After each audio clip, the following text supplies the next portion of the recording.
Buen día. Agradezco la invitación a este quinto simposio iberoamericano del Día Mundial del Alzheimer 2025. Soy la doctora Karen Decena y el día de hoy voy a compartirles el tema Problemas médicos comunes en pacientes con Alzheimer. El Alzheimer es una enfermedad que no solo afecta la memoria y las funciones cognitivas, sino también vuelve a la persona más vulnerable a presentar otros problemas de salud. Con el paso del tiempo, los pacientes suelen desarrollar enfermedades comunes que complican su cuidado, como infecciones, trastornos nutricionales, problemas cardiovasculares o respiratorios. En esta breve charla vamos a conocer cuáles son las enfermedades más frecuentes, cómo reconocerlas a tiempo y la importancia de la prevención y el acompañamiento integral para mejorar la calidad de vida de ellos y de sus familias. Cuando hablamos del Alzheimer, es importante recordar que se trata de un proceso progresivo de deterioro neurológico. Esto significa que conforme la edad avanza, también cambian los riesgos de presentar otras enfermedades. En la fase leve de la enfermedad, se va perdiendo independencia, comienza a tener dificultades en las tareas complejas de la vida diaria como la toma de sus medicamentos. En este momento debemos de estar atentos a enfermedades crónicas como la hipertensión, la diabetes, las lipidemias y enfermedades pulmonares obstructivas crónicas. En la fase moderada la situación cambia, la persona se vuelve dependiente de forma más marcada para realizar las actividades de la vida diaria. Y aquí los riesgos principales son los trastornos del sueño y se vuelve frecuente las complicaciones como desnutrición y deshidratación. Finalmente, en la fase severa, la pérdida de movilidad es muy evidente. Esto trae consigo un mayor riesgo de enfermedades secundarias como el estreñimiento, las infecciones urinarias, la neumonía, las úlceras por presión y la disfagia. Enseguida hablaremos de las actualizaciones de este 2025 en las recomendaciones de cada una de estas enfermedades. Hipertensión arterial. Los criterios de la nueva Guía de Manejo de Hipertensión Arterial 2025 del Colegio Americano de Cardiología recalca la medición y confirmación correcta de la enfermedad. Enfatiza la necesidad de mediciones precisas y repetidas con equipos validados al menos en 2 lecturas en momentos diferentes y confirmar el diagnóstico con mediciones de forma ambulatoria en el hogar para evitar la llamada hipertensión de la bata blanca. La utilización de la calculadora de riesgo Prevent, donde además de factores de riesgo cardiovasculares arterioscleróticos como la edad, sexo, LDL, HDL, diabetes mellitus, se agrega la microalbuminuria y el tratamiento con estatinas. Se recalca la importancia de examinar el riesgo de órgano blanco con la detección de microalbuminuria y no solo quedarnos con el perfil de lípidos LDL y HDL, sino la importancia de la identificación de la apolipoproteína B, que es un componente clave de las lipoproteínas arterioscleróticas.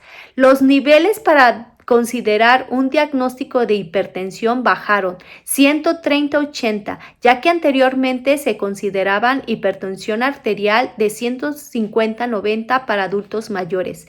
El iniciar una terapia combinada en el tratamiento y la incorporación de los inhibidores de SGLT2 como dapaglifosina para mejorar el control de la presión y mejorar el desenlace renal y cardiovascular.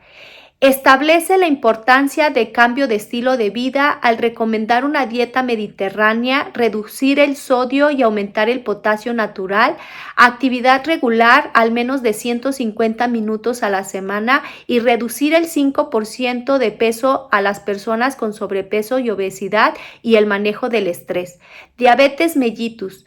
Los criterios de los estándares del cuidado de la diabetes en los adultos mayores 2025 establecen un diagnóstico de diabetes ante una hemoglobina glucosilada de más de 6.5%, así como mantener metas del tratamiento dependiendo del estado de salud del paciente.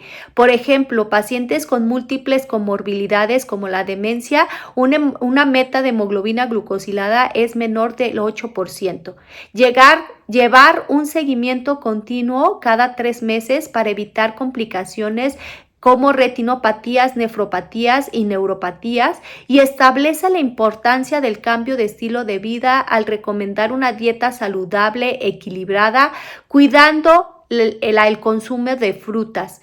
Actividad regular, al menos 150 minutos a la semana, con entrenamiento de fuerza para la prevención de la sarcopenia y reducción del 5% del peso en personas con sobrepeso y obesidad y manejo del estrés.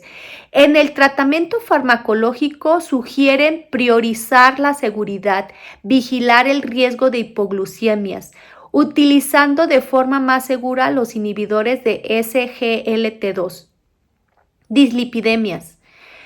Las nuevas guías para dislipidemias 2025 de la Asociación Americana de Endocrinología Clínica recomiendan y definen la dislipidemia como niveles de LDL mayores de 130 en población general y mayores de 70 en individuos con antecedentes de eventos vasculares cerebrales. La hipertrigliceridemia se define como niveles mayores de 150 miligramos por decilitro. Y se indica iniciar al menos una vez la medición de calcio en las arterias coronarias mediante ultrasonido coronario y la detección de la apolipoproteína B. Remarca la utilización de la calculadora de riesgo cardiovascular para la estadificación del tratamiento, y si bien es una guía centrada principalmente en la farmacoterapia, el grupo de trabajo enfatizó la importancia de la evaluación del riesgo de enfermedades cardiovasculares arterioscleróticas, incluyendo la detección regular de dislipidemias e intervenciones no farmacológicas. Tratamientos como primera línea siguen siendo las estatinas, ezetimiba y los fibratos. Pacientes que reciben dosis máximas de estatinas y no llegan a meta de LDL menor de 70, se sugiere el uso de inhibidores de PCSK9. Incluye en sus recomendaciones el uso de omega 3, una dosis de 2 a 4 gramos por día en combinación EPA y DHA, pero hace hincapié en la utilización de productos certificados y validados por la FDA por el riesgo de contaminantes con metales pesados. Las metas en el tratamiento según el riesgo muy alto, LDL por debajo de 55 miligramos por decilitro y la apolipoproteína B menos del 80 miligramos por decilitro. EPOC y salud respiratoria. Existe un punto controversial en el diagnóstico del EPOC, ya que para el diagnóstico se debe realizar una espirometría, pero ante una persona que vive con demencia, que ya se le dificulta realizar actividades complejas, es difícil realizar de forma correcta el estudio. Por lo tanto, la forma de poder realizar el diagnóstico es por medio de la clínica y del conocimiento de sus factores de riesgo como tabaquismo, fumadores pasivos, exposición ocupacional o exposición a leña. Los cambios claves en el GOL 2025 del tratamiento del EPOC es investigar proactivamente el riesgo cardiovascular y las alteraciones de la microbiota por la inflamación progresiva, las modificaciones de estilo de vida con el cese del tabaco, la importancia de la rehabilitación pulmonar para mejorar síntomas y capacidad pulmonar. Y en tratamiento se sugiere empezar la triple terapia siempre vigilando los riesgos y la importancia de tener una cartilla de vacunación completa con influenza, COVID, neumococo, virus sincitial respiratorio y herpes zóster.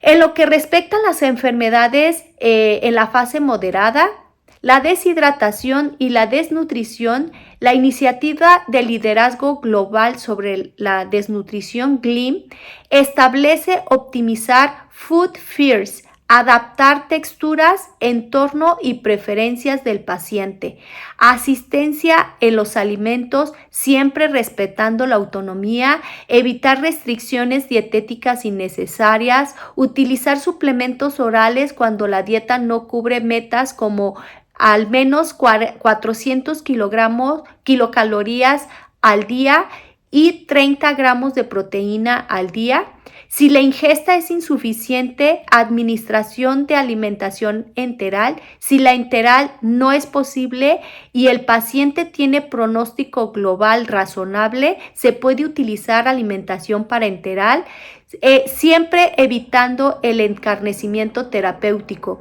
Por eso se debe de evaluar si el pronóstico es favorable. Reevaluación frecuente y plan multidisciplinario.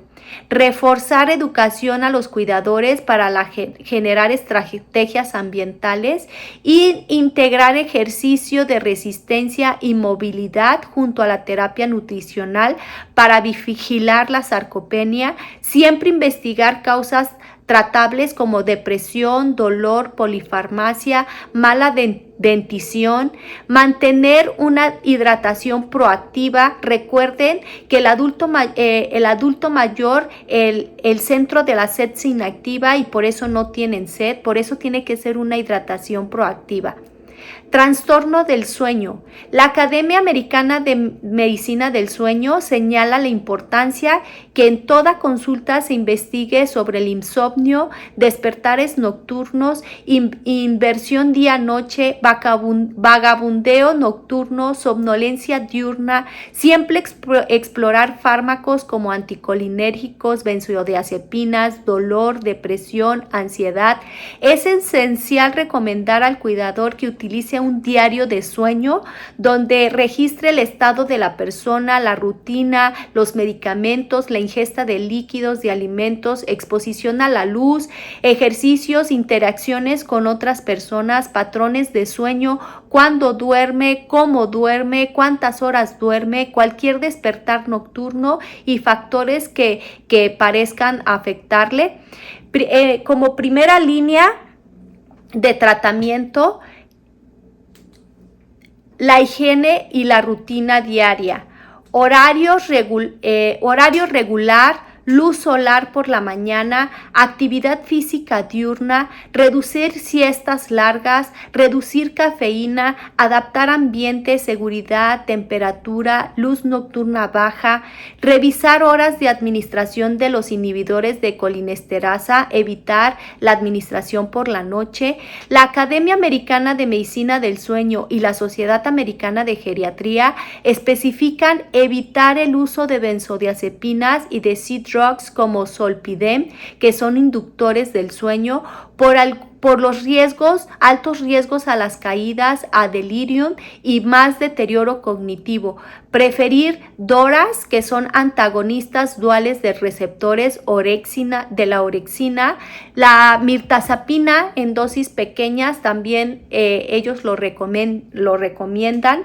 Siempre que damos un tratamiento para trastornos del sueño, vigilar interacciones con antidepresivos, ansiolíticos, antipsicóticos, opioides por riesgos a caídas y vigilar función renal y hepática. Evitar la polifarmacia, hay que prescribir hipnóticos inapropiados, eliminarlos si ya no son necesarios. Hay que reevaluar cada 4 a 8 horas los síntomas nocturnos. En la fase severa de la enfermedad, el estreñimiento. La Asociación Americana de Gastroenterología y el Colegio de Gastroenterología Clínica sugiere siempre tener una historia clínica dirigida buscando medicamentos como opioides, anticolinérgicos, hierro, calcio, antiácidos de aluminio y antipsicóticos. Siempre realizar exploración rectal para detectar impactación. En caso de impactación, como manejo inicial, supositorio de glicerina. Si falla, podemos utilizar enemas de aceite, agua tibia y evitar enemas de fosfato de sodio en enfermedad renal, pacientes frágiles o con deshidratación por riesgo de lesión renal aguda e hiperfosfatemia. Capacitación de los cuidadores que ofrezcan comida atractiva, oferta flexible de texturas, de bebidas, constantemente realizar el cribado sistemático de malnutrición y deshidratación, como rutina de evacuaciones del 20 al 30 minutos postprandial, masaje abdominal, administración de agua caliente vía oral en tiempos rutinarios de evacuaciones, siempre tener un registro de las deposiciones y la actividad física realizada y aumentar la fibra gradualmente entre 25 a 30 gramos al día, siempre vigilando la disfagia e ingesta de líquidos.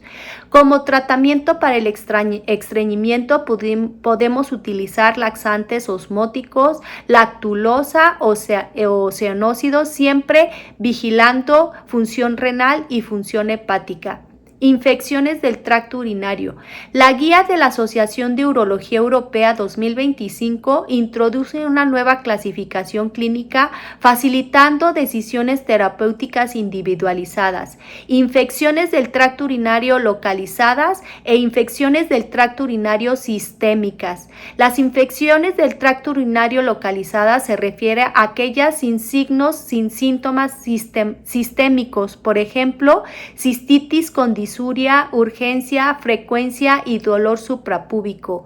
Las infecciones de tracto urinario sistémica son infecciones con manifestaciones sistémicas como fiebre, hipotermia, escalofríos, delirium, hipotensión, taquicardia, dolor en ángulo costovertebral, con o sin síntomas locales. En los adultos mayores, los síntomas suelen ser atípicos, como confusión, deterioro general, oliguria, delirium. Por lo tanto, el diagnóstico debe ser cuidadoso para evitar tratamientos innecesarios.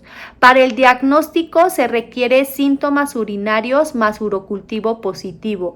La guía establece que la bacteriuria asintomática no se debe tratar con antibiótico. Hay nuevos tratamientos, el gepotidacina, que es un nuevo antibiótico aprobado en marzo 2025 con actividad para la bacteria E. coli, y hay mucha investigación clínica acerca de vacunas como Urovaxon, Solco, Urovac y la metenamina como preventivo a infecciones urinarias. Infecciones agudas respiratorias. La Sociedad Americana de Enfermedades Infecciosas refiere como punto de alarma para presentar una neumonía, taquipneas de más de 30 respiraciones por minuto, saturaciones de oxígeno por abajo de 90, más confusión, hipotensión, sepsis. Siempre se debe de realizar pruebas virales para influenza, COVID y radiografía. Cuando la radiografía sea negativa, pero hay alta sospecha de neumonía, se debe considerar realizar una tomografía axial computarizada.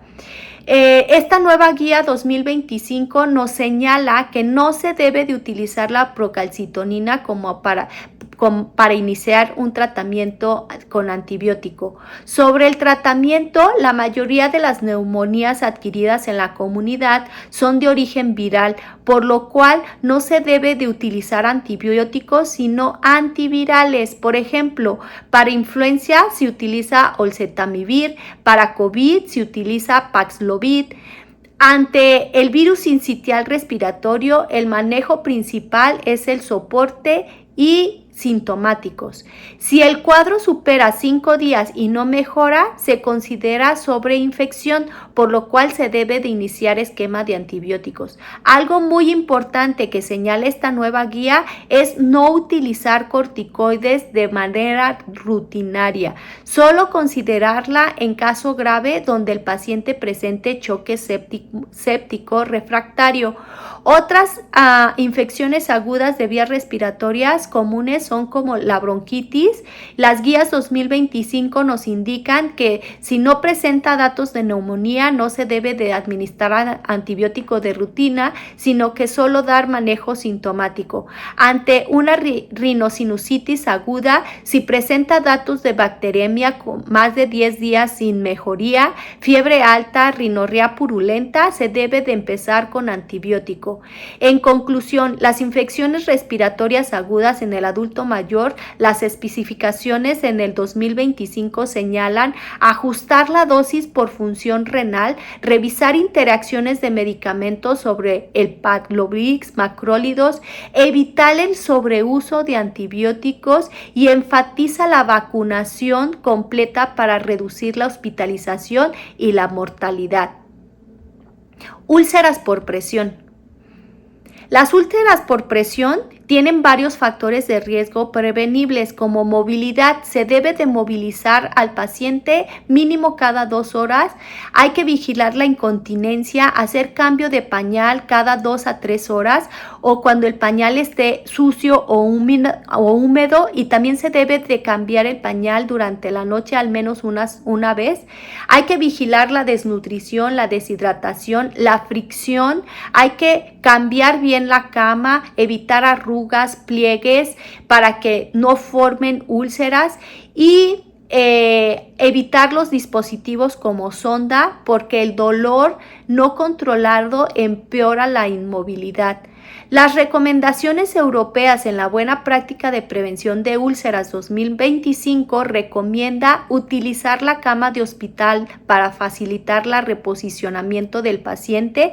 Aunque haya colchón especializado antiescara, se debe de tener un intervalo de 2 a 3 horas siempre a tolerancia del paciente de movilización, superficie y condición clínica, mantener cabecera a más de 30 grados, salvo indicación de aspiración, elevar talones para que no presenten contacto con la superficie, colocación de apósito de espuma multicapa de silicona suave en talón como preventivo de úlcera por presión, no colocar tópicos porque aumenta la humedad y aumenta el riesgo de úlcera por presión.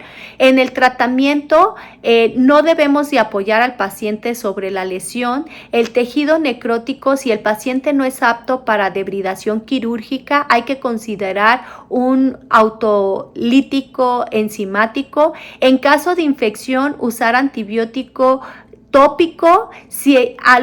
Solo debemos de utilizar antibiótico sistémico cuando hay datos de sepsis, celulitis extensa o osteomielitis. Se utiliza una terapia de prevención negativa, depresión negativa, en estadios 3 y 4. Si no responde, se debe de considerar ultrasonido o láser. Y en las lesiones limpias sin datos de infección se puede colocar apósitos según el exudado y el hecho como espumas o hidrocoloides. Las metas es educar a nuestros cuidadores para los reposicionamientos, planear los cuidados en la atención centrada en la persona, discutir con los familiares los objetivos realistas en la enfermedad avanzada, aplicar el enfoque paliativo, llevar un registro de las características y la evolución de la úlcera por presión y hacer revisiones semanales. La disfagia sospechamos cuando existe una tos o una voz húmeda al comer o beber, fiebre, neumonía de repetición, pérdida de peso, deshidratación, retención del bolo en la boca, letargo y mal estado oral. Siempre se debe de sugerir en riesgo de o sospecha de disfagia que hay que tener un registro de cómo vemos al paciente antes de comer, cuando esté comiendo y después de la comida. Para estandarizar los alimentos, hay que utilizar los estándares de dietas internacionales para disfagia. Los nuevos estudios del 2024 no mostraron un beneficio en la mortalidad al utilizar espesores de líquidos, por lo cual se recomienda utilizar líquidos finos, vigilando siempre la ingesta. De mano de la nutrición se debe de implementar cribados periódicos, y las múltiples guías en el 2025 desaconsejan el uso rutinario de alimentación por sonda, ya que no mejora la supervivencia ni las neumonías versus alimentación asistida. Las nuevas guías aconsejan preferentemente hand feeding comfort feeling only, alimentación manual, únicamente alimentación reconfortable, y decisiones compartidas, atención basada en la persona, explorar las opciones de medicamentos disponibles como fórmulas magistrales y siempre comprobar que las tabletas se pueden disolver, se pueden triturar y se pueden mezclar con alimentos. Conocer las enfermedades más frecuentes en cada etapa nos permite prevenir complicaciones. Es aquí donde juega un papel muy importante la atención interdisciplinaria. Es fundamental la participación y coordinación de médicos, enfermeras, nutriólogos, psicólogos, terapeutas, trabajadores sociales para que se haga un trabajo en equipo que permita detectar de manera temprana las enfermedades en cada etapa y favorecer la atención integral para brindar una mejor calidad en la atención, un apoyo integral. Siempre recuerden, lo que no se registra no se mejora. Siempre llevar controles de ingesta, evacuaciones, dolor, movilidad y la piel. Les dejo aquí las bibliografías por si alguien quiere consultarlas. Muchas gracias.